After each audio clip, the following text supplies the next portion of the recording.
¿Qué tal, amigas, amigos? Nos da mucho gusto saludarles. Somos José María Álvarez y Ricardo Marcos. Nos da mucho gusto estar aquí en esta emisión de A Dos Voces.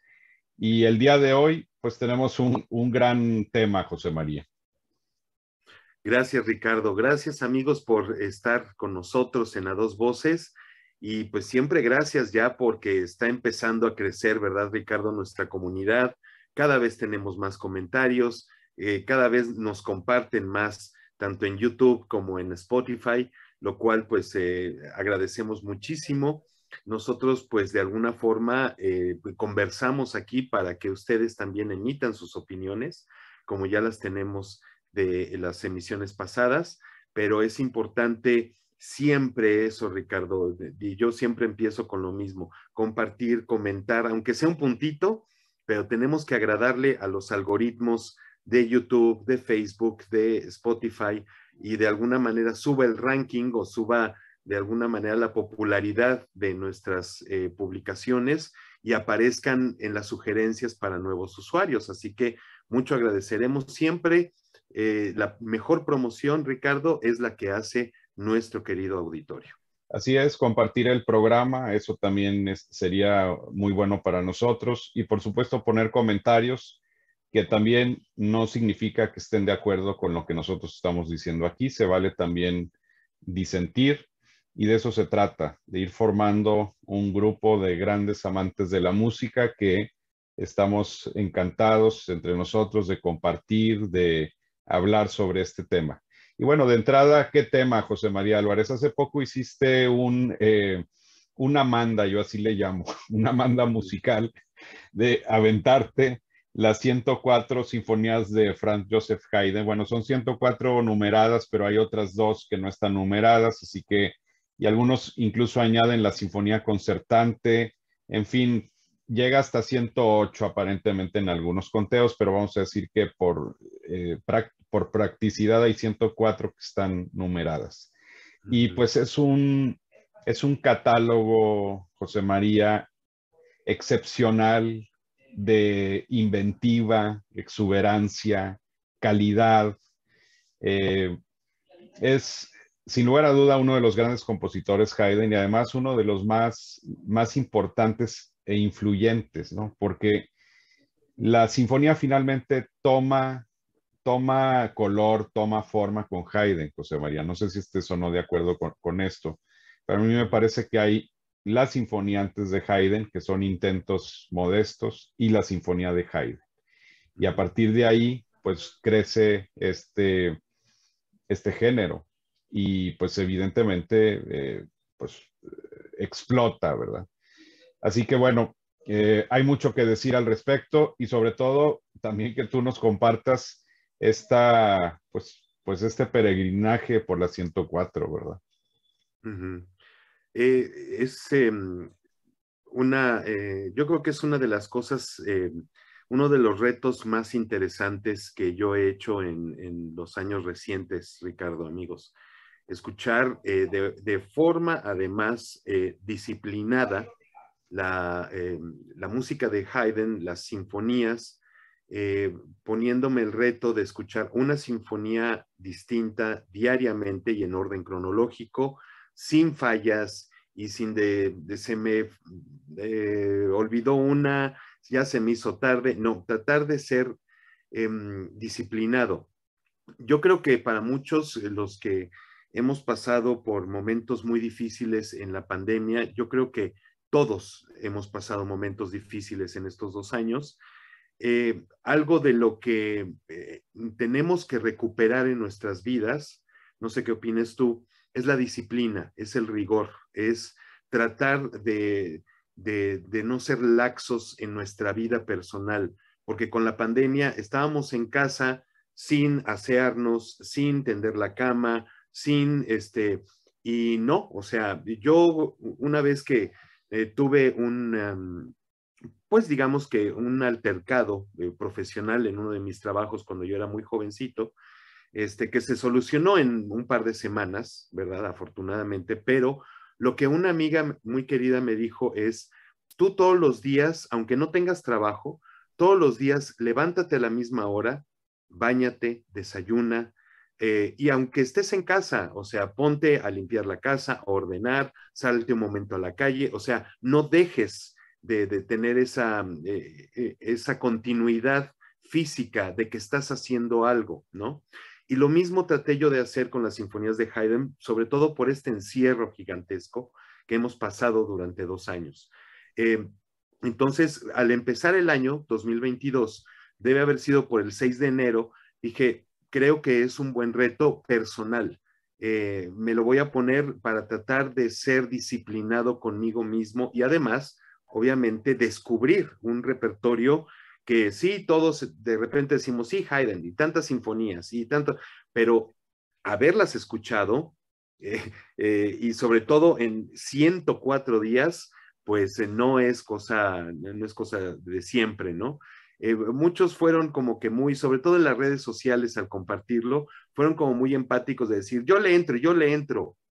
Solo 2 personas que son seguidores y buenos amigos terminaron el reto conmigo, que son Sergio Gasca y Héctor Rojas Hormigo, nada más. Y todos los demás de que sí, yo le entro, que no sé qué, pero y ya más que nada yo dije, Ricardo, no es una cuestión de que me tengan que rendir cuentas de si oyeron la sinfonía o no, es personal, es una cuestión de circunscribirte a lo que tienes que hacer cada día, que es desayunar, comer, cenar, trabajar, tomarte tu pastilla si la necesitas y oír tu sinfonía de Haydn, que no te quita más de 20 minutos en la mayoría de los casos.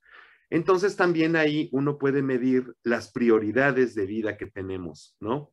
Este, es que estoy muy ocupado, ¿ocupado haciendo qué? ¿No? O sea, yo no conozco a alguien que esté ocupado las 18 horas del día que esté despierto, ¿no?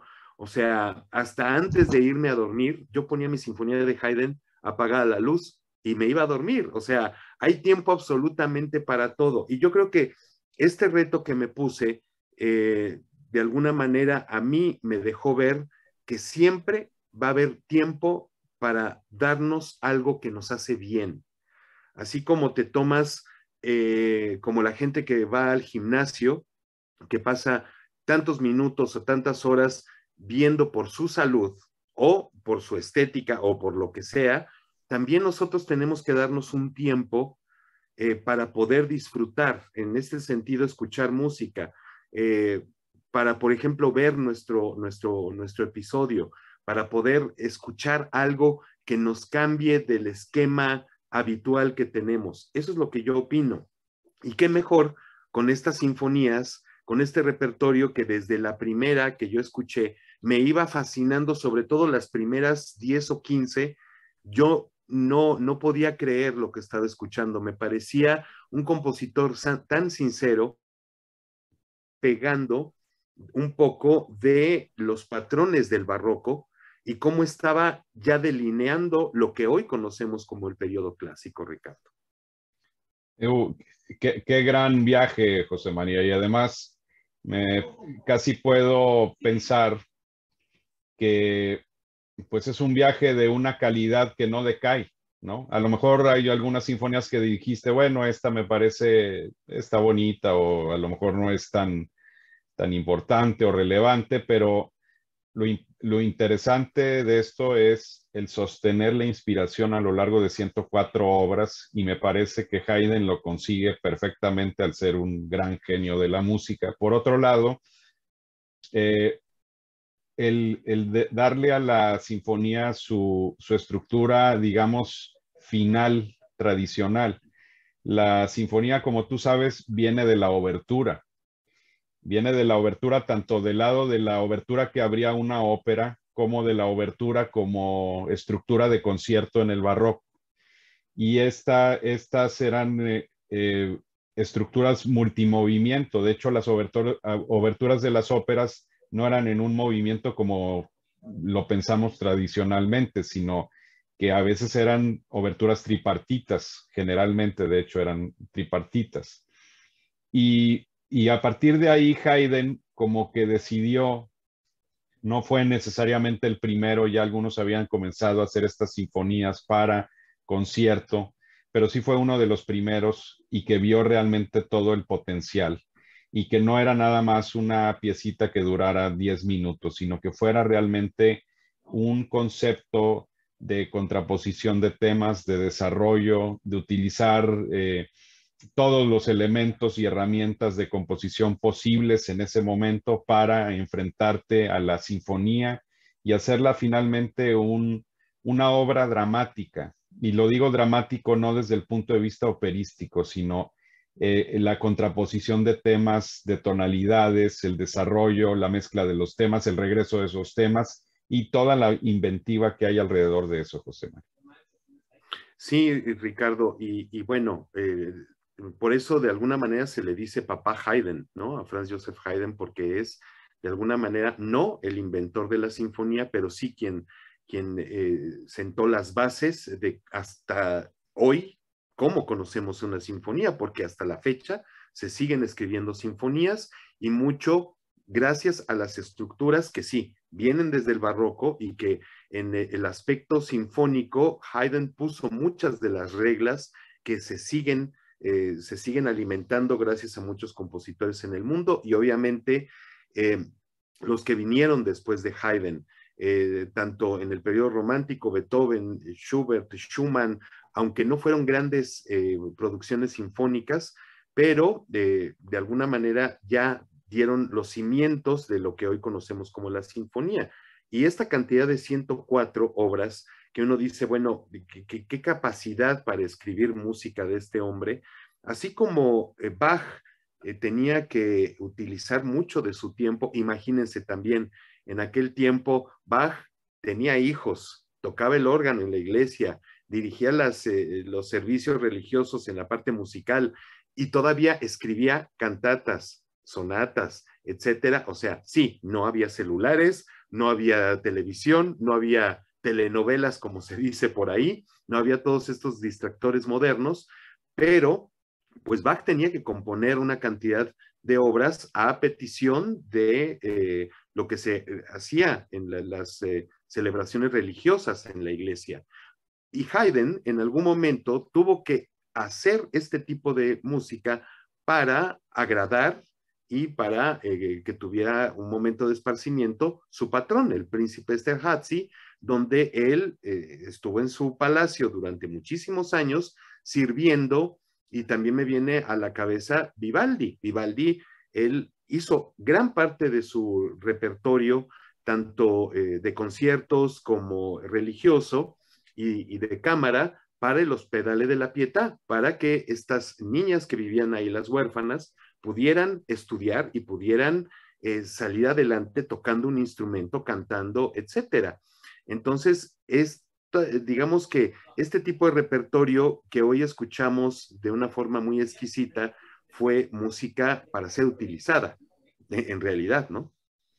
Y lo interesante también es que, pues, el príncipe Esterházy, sin lugar a duda, era un hombre de gran gusto musical, porque el tener contratado a Haydn a un generoso sueldo, hay que decirlo. Haydn vivía en Esterházy, que era este palacio donde vivía en la zona rural el príncipe o pasaba una buena parte de su vida ahí. Y era un palacio en Hungría, hay que decirlo, eh, que tenía hasta su propio teatro de ópera. Y esto nos muestra pues la visión que tenía el príncipe Esterházy o los príncipes, porque trabajó para varios de ellos. Si bien realmente el gran amante de la música me parece que era Nikolaus Esterházy, y que fue, digamos, el patrono principal de Haydn a lo largo de varios años. Imagínense ustedes, amigas, amigos, que Haydn comenzó a componer sinfonías a fines de la década de los 50, o sea, de los 1750 y hasta los 1790, mediados de los 1790, dando una sinfonía o más por año casi consistentemente. De hecho, hay pocos huequitos ahí de etapas en las que no haya compuesto sinfonías, pero también es cierto, José María, es cierto que gran parte de esa producción de Haydn la escribe para Esterházy, y de alguna forma hay un sentido utilitario en el sentido de, pues, tener música para consumo del príncipe y de sus amistades o familia, corte, etcétera, ¿no? Pero por otro lado, a lo largo de esos años, Haydn va creciendo como compositor y le llegan también comisiones de París y eventualmente le van a llegar comisiones de Londres que van a contribuir muchísimo a esas sinfonías, a esa producción de las 104 sinfonías. Y que evidentemente, no sé si estés o no de acuerdo, sí hay una evolución estilística desde la primera hasta la 104. Absolutamente, y esa es la maravilla de hacer el reto, que, bueno, ya lo hice yo, pero cualquiera lo puede hacer. O sea, yo invito a quienes nos están viendo a que como un reto personal y se den unos 20 minutos diarios, escuchen una sinfonía de Haydn así, en el orden cronológico, una diariamente, y bueno, de alguna forma uno va descubriendo una cantidad de cosas de cómo él va madurando. O sea, yo lo empecé a descubrir de alguna forma de las primeras 5 sinfonías. Tiene mucho todavía ese raigambre del barroco, ¿no? Y del preclásico. Y ya las sinfonías 6, 7 y 8, la mañana, la tarde y la noche, ya son algo un poco distinto. Ya se empieza a sentir una mano bastante más madura. Pero claro, cuando ya llegamos a las sinfonías después del Sturm und Drang, que se llaman, entre las sinfonías 40 y 50, que bueno, es una corriente estética que se llevó a cabo en Europa en aquellos tiempos y que Haydn de alguna manera influido por ello escribe en esta forma sus sinfonías. Una de ellas es la Sinfonía La Pasión, la Sinfonía 44, por ejemplo, que son música un poco más severa, un poco más dramática en este sentido, Tormentosa, sí, un ¿no? poquito Que más también viene de teatral. ahí el nombre, sí. Así es, pero digamos, ya en las sinfonías 60, 70, ya encontramos a un compositor muy novedoso para sus tiempos, y qué decir de ya las sinfonías 80, ya es un verdadero maestro, Haydn, en lo que está haciendo, en donde su discurso es verdaderamente fenomenal.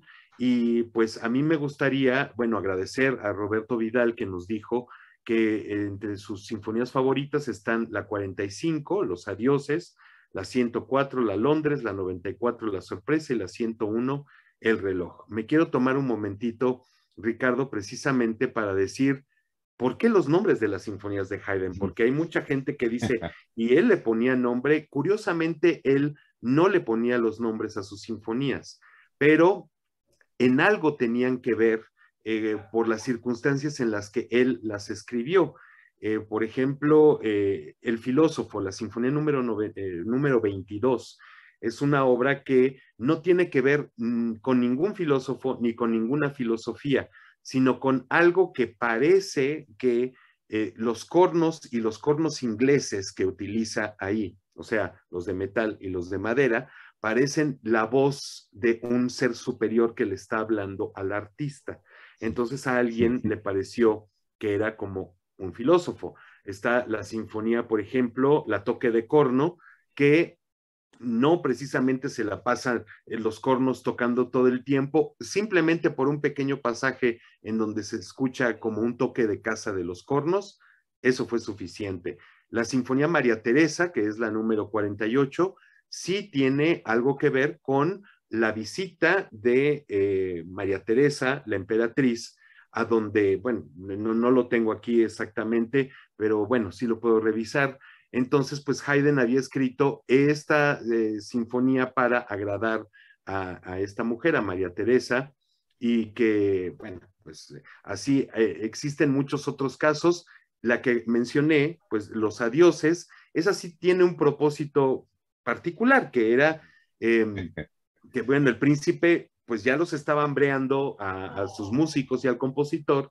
Entonces él decidió escribir una sinfonía con una estructura interesantísima, pero en el último movimiento, en lugar de ser un movimiento rápido, es un movimiento lento y en la cual los músicos van saliendo del escenario y el último que se queda pues es el violín, el último violín como diciendo, ya denos vacaciones. Entonces ya cuando se queda totalmente el escenario solo, probablemente el príncipe dijo, sí, tienen toda la razón, tienen que irse a descansar y les dio las vacaciones, pero había muchos de estas situaciones que están ligadas a los nombres. La Sinfonía La Sorpresa, que era básicamente para despertar al público. ¿Cuál era la sorpresa?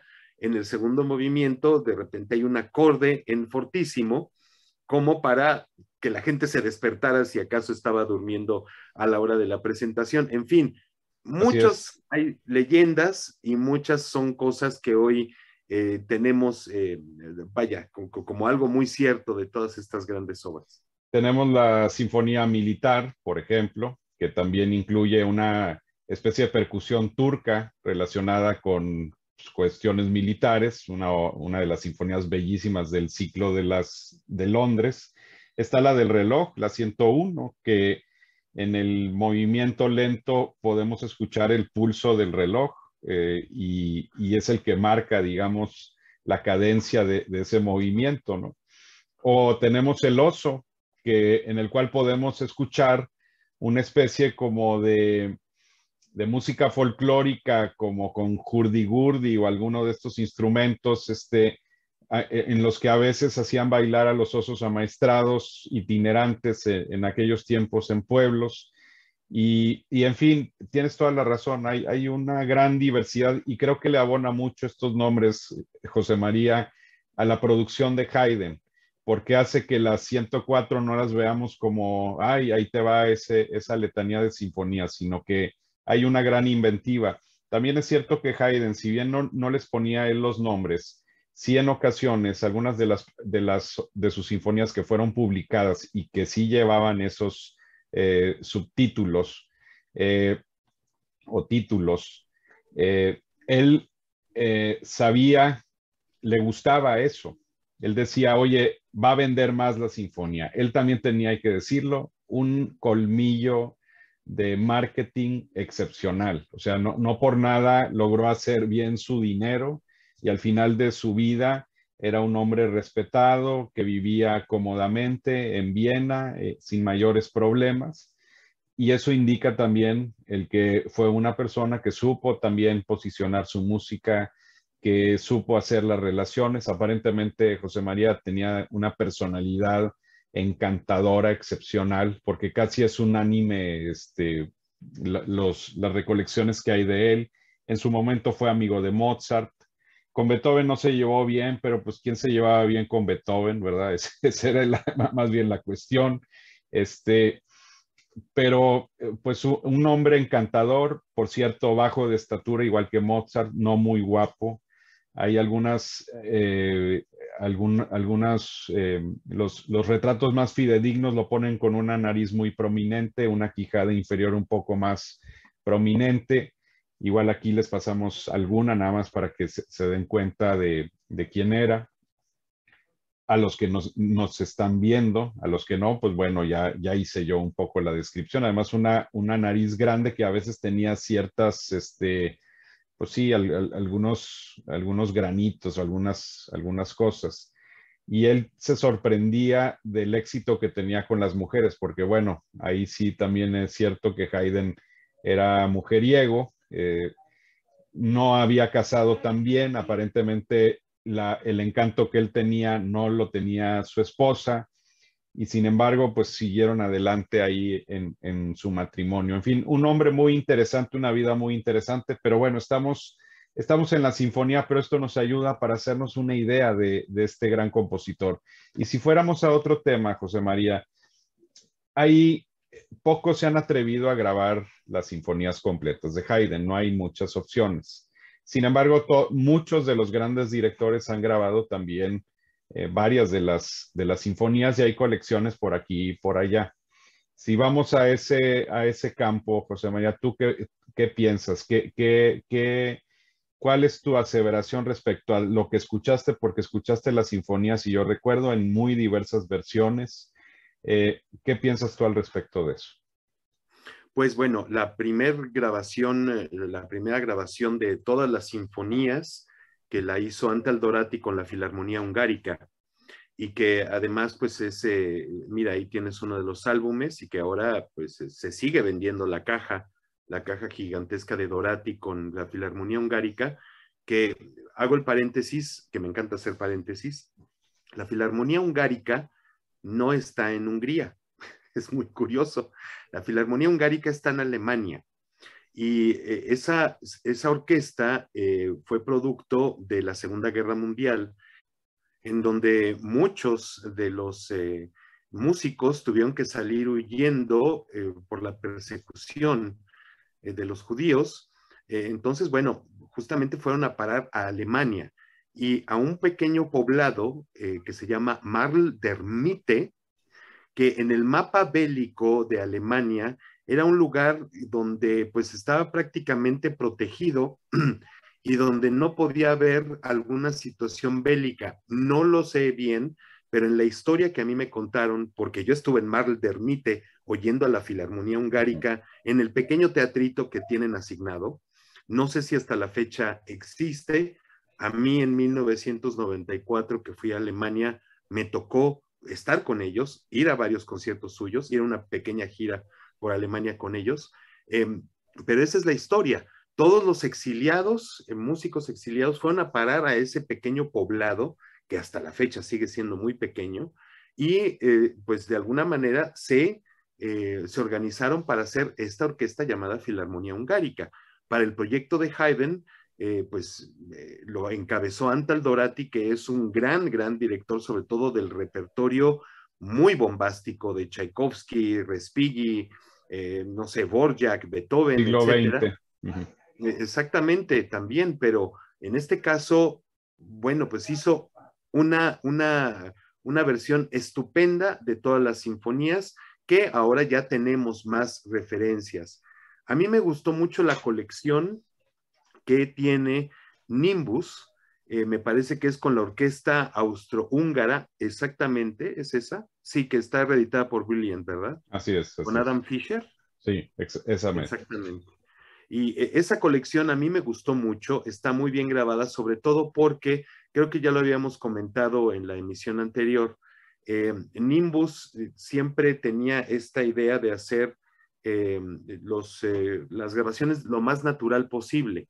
Entonces, su cuartel general en el campo en Inglaterra es un gran palacio inglés, un castillo inglés antiguo que fue justamente habilitado para las oficinas, para la maquila de los discos y para los estudios de grabación, que son los grandes salones que tiene ese castillo. Entonces, a la usanza de cómo se estrenaron estas sinfonías de Haydn, están grabadas en salones palaciegos. Entonces, pues a mí me gustó mucho esto. En Naxos tenemos muy buenas grabaciones, no precisamente con la misma orquesta, pero tienen todo el ciclo grabado, cambian de la Orquesta de Cámara Noruega, varias orquestas, pero me parecen estupendas grabaciones. Y de las de antaño, obviamente, Leonard Bernstein con Filarmónica de Nueva York, George Szell con Cleveland, me parecen verdaderas joyas estas grabaciones. Y algunas modernas, por ejemplo, esa es Jochum. Esa es fantástica. Esa colección de Jochum con la Filarmónica de Londres me parece de las mejores ciclos de las Sinfonías Londres, Ricardo. Estoy totalmente de acuerdo. Y Bernstein también hacía muy buen Haydn. No estoy tan seguro de Karajan, yo no sé ahí tú qué piensas al respecto, de entre de los grandes nombres que firmaron las sinfonías de Haydn. También Carl Böhm hizo algunas grabaciones, hay una sinfonía de Oxford y una 88 bastante buenas también. Hay otra colección de las sinfonías, de algunas de las sinfonías de Londres, de Colin Davis, aquí está, que en su momento salió en Philips con la Royal Concertgebouw Orchestra de Ámsterdam.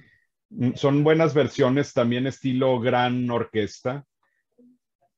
Curiosamente con alguno que otro detallito ahí de entonación, muy sorpresivo para esta orquesta, pero en general son buenas versiones también. más expansivas y que a veces esto te permite articulación. Otro de los grandes, pero iconoclastas, Nikolaus Harnoncourt, también las grabó José María. Y Sí. son versiones muy interesantes, plenas de esa frescura de Harnoncourt, a veces decisiones sorpresivas, contrastes dramáticos, acentos, etcétera, menos portamento. Otros de los grandes directores de orquesta, sobre todo de la parte de interpretaciones en instrumentos de época, José María, fue también Trevor Pinnock, que grabó algunas de las sinfonías de Haydn. Sí, ese ciclo lo añadí varias veces, el de Trevor Pinnock, deliciosas interpretaciones, igual que las de Harnoncourt, que de alguna manera nos llevan a lo que hoy se conoce como la interpretación históricamente informada, pero escuchar siempre también el contraste. Yo trataba de hacer eso, poner una de Harnoncourt y después a lo mejor Shell, si venía en la cronología, para también darme una idea de cómo probablemente sonaba antes y cómo suena con una orquesta moderna y con los recursos técnicos que tenemos ahora. Por eso también el reto fue fantástico. No nada más escuchar una sola versión, sino también darle vuelo a una cantidad de gente que ha hecho muy grandes esfuerzos. Recuerdo algunas, no recuerdo la etiqueta, pero la Orquesta de Cámara de Heidelberg tiene no extraordinarias, pero buenas grabaciones. Y sí tengo que decir, olvidable absolutamente, solo puse una para hacer la prueba, pero dije, nunca jamás, Dennis Russell Davies, me parece que es la Orquesta de Cámara de Stuttgart o algo así, en Sony, me pareció horroroso, horroroso, pero con H mayúscula, y decidí no volver a incluir las interpretaciones de este señor Russell Davies. Así que, pero bueno, hay ya muchas versiones y afortunadamente las podemos escuchar todas en plataformas, así que pues ojalá y se den ese chance. A mí me agradó mucho, sobre todo, descubrir también el Haydn de Karajan, que no soy fan de sus interpretaciones, pero el lustre que tiene la Filarmónica de Berlín bajo sus manos, a varias de las sinfonías me pareció verdaderamente impactante. Una de las interpretaciones, me parece que fue la sinfonía El Oso, la puse con Salonen, o no me acuerdo cuál fue la que puse con Salonen y la orquesta de cámara sueca, creo que es esa orquesta, en Sony, uno de sus primeros discos. Y un seguidor en Twitter, que pues creo que ya ni nos sigue porque se enojó, a quien le mandamos un saludo porque ni siquiera es su nombre real, tiene un seudónimo, dijo que pues que no, que él prefería la transparencia de casi barroca, que esta versión le sonó a Brahms, y quienes estábamos haciendo el reto no tiene nada que ver con Brahms, especialmente empezando por el discurso. O sea, por el discurso no puedes decir que la sonoridad es brahmsiana, y pues de ninguna manera. A mí me parece una grabación estupenda de Salonen. Me disculpo si se ofendió esta persona, pero me parece que su juicio no es correcto. O sea, uno no puede decir, a lo mejor dijo Brahms por decir muy bombástico, ¿no? O muy, pero no, la Que también orquesta de Brahms sería erróneo hacer a Brahms bombástico, o sea, pero bueno, ese ya es otro tema. Tienes toda la razón, estilísticamente no hay ahí un punto de comparación. Sin embargo, por otro lado, habría que reconocer que efectivamente la influencia de Haydn se puede notar hasta Brahms, o sea, hasta allá. O sea, tan potente es, digamos, lo establecido por Haydn en el tema de las sinfonías, y que sin lugar a duda influyó en Mozart. O sea, y también es cierto que Mozart por ahí influyó también algo en Haydn, porque cuando Mozart hace su Sinfonía 41 en 1788, la Júpiter y esos fugatos excepcionales en el final, Haydn la toma un poco de modelo para su sinfonía número, es la 95, si mal no recuerdo, que tiene también en el final un fugato muy interesante. Entonces, bueno, ahí nos vamos dando cuenta los flujos de influencia artística entre grandes compositores. Y finalmente, José María, ¿cuáles dirías tú que son tus favoritas? O sea, en ese sentido, o sea, de esa exploración, ¿Salió alguna nueva favorita? ¿Refrendaste amor a ciertas sinfonías? O sea, ¿cuál es tu perspectiva ahí?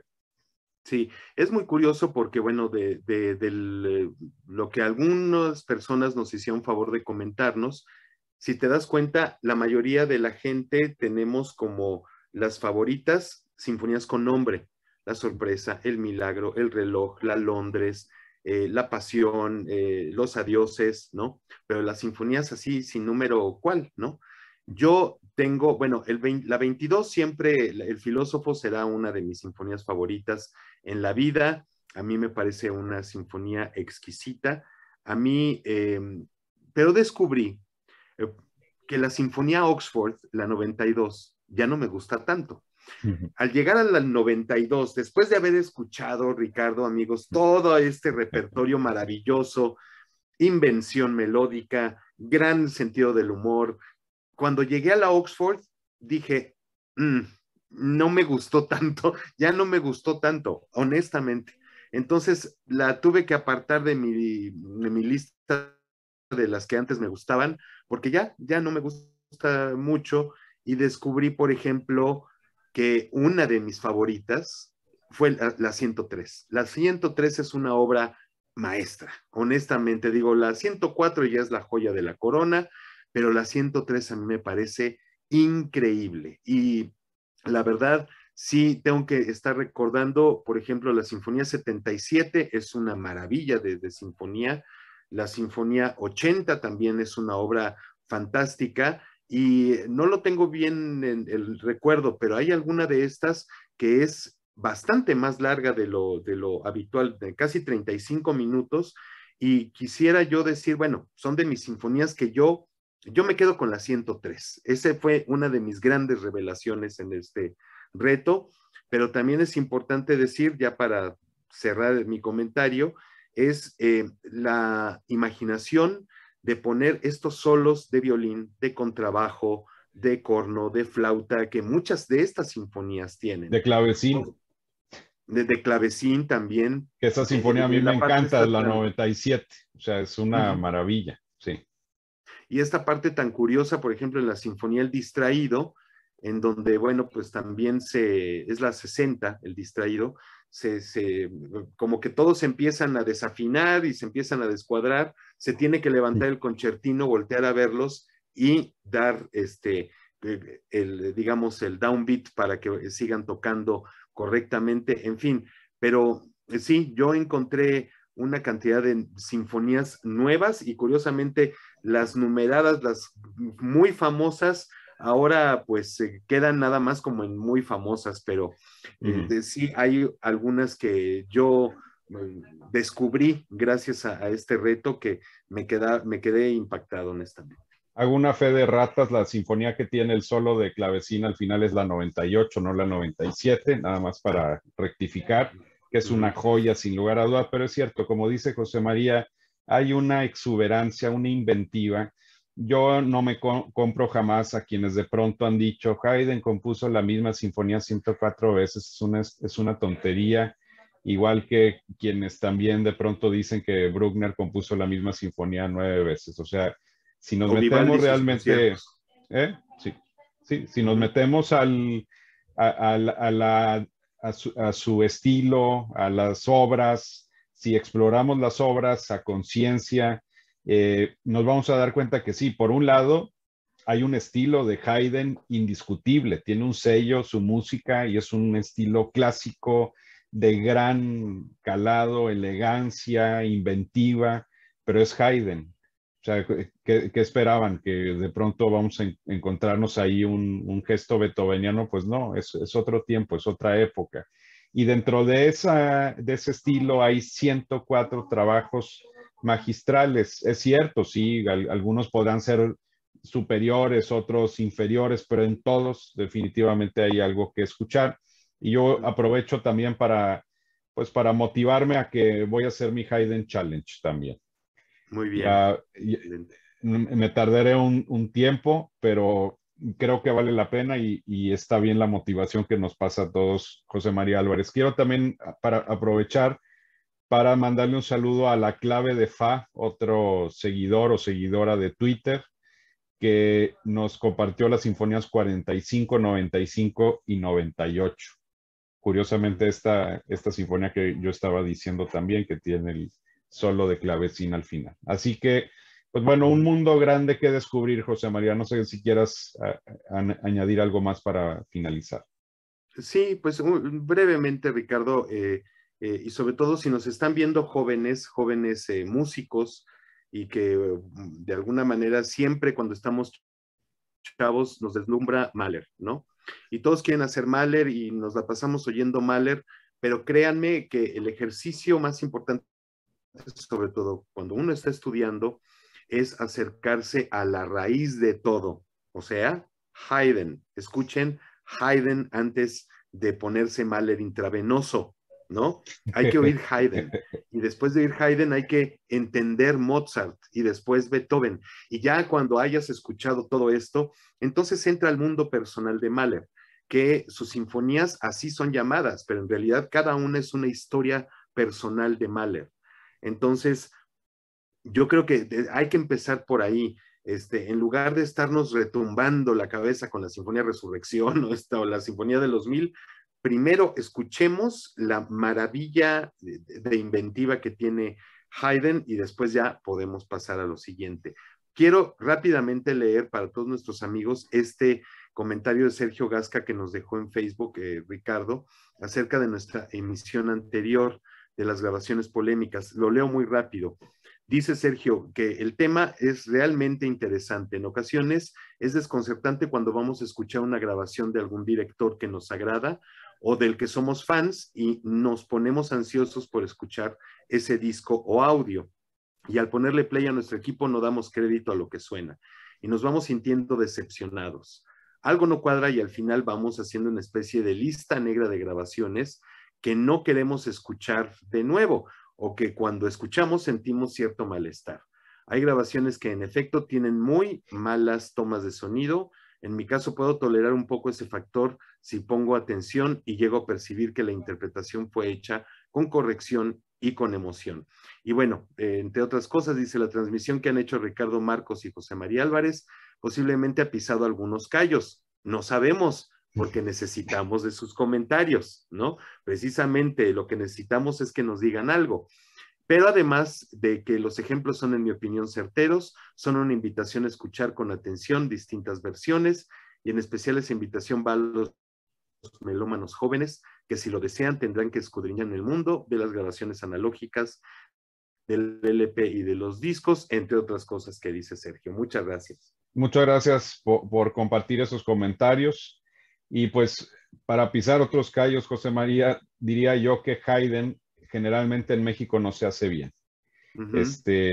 A mí al menos mi experiencia con nuestra Orquesta Sinfónica de la Universidad Autónoma de Nuevo León, y hablo principalmente de tiempos posteriores, no necesariamente de ahorita, nos había dado versiones terribles de Haydn, o sea, deslustradas, sin pulso. No sé cuál sea la razón, pero tampoco es cierto que se haga tanto Haydn en nuestro país. No sé si estés o no de acuerdo con ese comentario. Pues sí, el problema para hacer Haydn es que tiene que ir en contra del ego de los músicos, honestamente, ¿no? Para pisar más callos. ¿Por qué? Algún director que yo vi en Inglaterra haciendo un ensayo de Haydn, precisamente de una sinfonía, paró a la orquesta, que era la Royal Philharmonic, y les dijo, escúchense entre ustedes. Entonces se bajó del podio, el director se sentó y les dijo, toquen, escúchense y toquen. Entonces es una cuestión de ensamble, de repente, por eso les digo, Mahler, si tienes una nota falsa en el violín, no se va a notar en medio de todo ese universo que es Mahler. En Haydn sí se nota, y ese es el problema, que obviamente no estás haciendo ensamble con los demás, no te estás escuchando con tus compañeros, no estás haciendo esa música de cámara sinfónica, por llamarla de alguna manera, y por eso no podemos hacer Haydn bien en México, porque las orquestas tocan, suenan, pero no hay ese detalle de escucharse entre ellos, y lo digo por experiencia. Se dicen muy buenas orquestas, pero no tienen esa capacidad de escucharse entre ellos para poder hacer música barroca, para poder hacer bien la música del clasicismo. Así que solo hay un ejemplo que sí se acercó mucho a ese espíritu de querer hacer bien Haydn.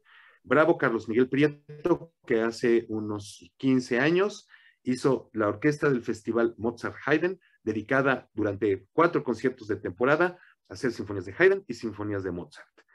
Cosa que pues ya no se ha vuelto a hacer. Ojalá y se recupere ese proyecto pues para seguir escuchando Haydn y que las nuevas generaciones no se vayan a querer siempre escuchar el gran repertorio sinfónico. Hay que escuchar nuevamente, digo yo, la raíz, de dónde vino todo. Eso es todo, Ricardo. Muchas gracias, José María. Amigas, amigos, pues un placer estar con ustedes. Gracias, José María. Gracias a ti, Ricardo. Comenten, comenten. Y si les dolió el callo, coméntenlo también. Es importante que estemos conectados. El lenguaje, la comunicación es un círculo. Nosotros ya hicimos esta parte, ustedes ahora hagan la otra para cerrar todo. Gracias, Ricardo. Hasta la próxima entonces. Los esperamos con más de la mejor música. Hasta pronto. Hasta luego.